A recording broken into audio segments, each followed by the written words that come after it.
शेत रस्त्यांवरील अतिक्रमणे हटवणार, प्रशासनाने दिले आदेश. शिवपानंद चळवळीच्या निवेदनाची दखल.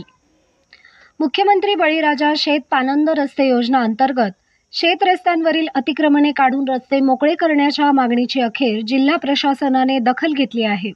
शिवपानंद शेत रस्ता चळवळीचे अध्यक्ष शरद भाऊसाहेब पवारडे यांच्या निवेदनाला उत्तर देताना नाशिकच्या अप्पर जिल्हा दंडाधिकारी कार्यालयाने तातडीने कारवाईचे निर्देश दिले आहेत. अप्पर जिल्हा दंडाधिकारी रोहित कुमार राजपूत यांनी 27 एप्रिल 2026 रोजी दिलेल्या पत्रात म्हणले आहे की शेतकऱ्यांना शेतमालाची ने-आण व यांत्रिकीकरणासाठी बारमाही रस्ते उपलब्ध व्हावेत, यासाठी शासनाने धोरणात्मक निर्णय घेतले आहेत.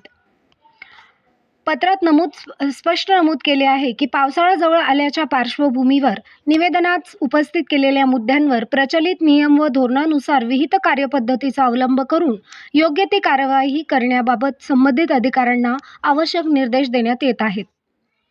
शिवपानंद शेतरस्ता चळवळीने 27 एप्रिल रोजी जिल्हाधिकारी नाशिक यांना निवेदन देऊन शेतरस्त्यांची दुरवस्था, अतिक्रमणे व दिरंगाईचा मुद्दा उपस्थित केला होता.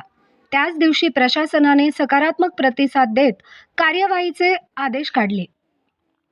शासन शेतकऱ्यांच्या सर्वांगीण विकासासाठी सकारात्मक असून आपण उपस्थित केलेल्या प्रश्नांची तातडीने दखल घेऊन त्वरित कार्यवाही केली जाईल, असे पत्रात म्हणले आहे.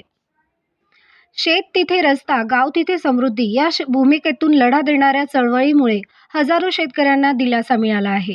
पावसाळ्यापूर्वी रस्ते मोकळे झाल्यास शेतमालाची वाहतूक, खते, बियाणे नेणे व यंत्राचा वापर सुलभ होणार आहे.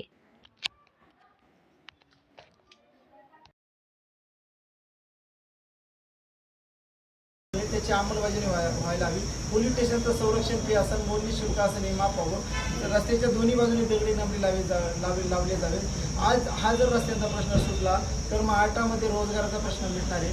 आज शेतकऱ्यांमध्ये प्रेम निर्माण होणार आहे. याच्यामुळे शेतकऱ्यांनी पिकवलेला माल आज बाजारपेठेमध्ये पोहोचवता येणार आहे आणि याच्यामुळे शेतकऱ्यांमध्ये बंधुभाव निर्माण होऊन आज 10 लाखाची जमीन 1 कोटी रुपयाला, म्हणजे शेतकऱ्यांचं समृद्धीचं जे स्वप्न आज महाराष्ट्राचं पूर्ण होणार आहे. आज राज्यभरातील शेतकरी आपण पाहतोय की शासन निर्णयाची अंमलबजावणी होत नाही आणि शासन निर्णय बनले त्याची अंमलबजावणी होत नाही. त्याच्यावर देखरेखीसाठी राज्याने राज्य सरकारकडून दक्षता समितीच्या स्थापना केलेली आहे. परंतु दक्षता समिती याचा अहवाल घेतला आणि राज्य समितीने जिल्हा समितीचा अहवाल घ्यायचा, जिल्हा समितीने तालुका समितीचा अहवाल घ्यायचा, तालुका समितीने ग्राम समितीचा अहवाल घ्यायचा.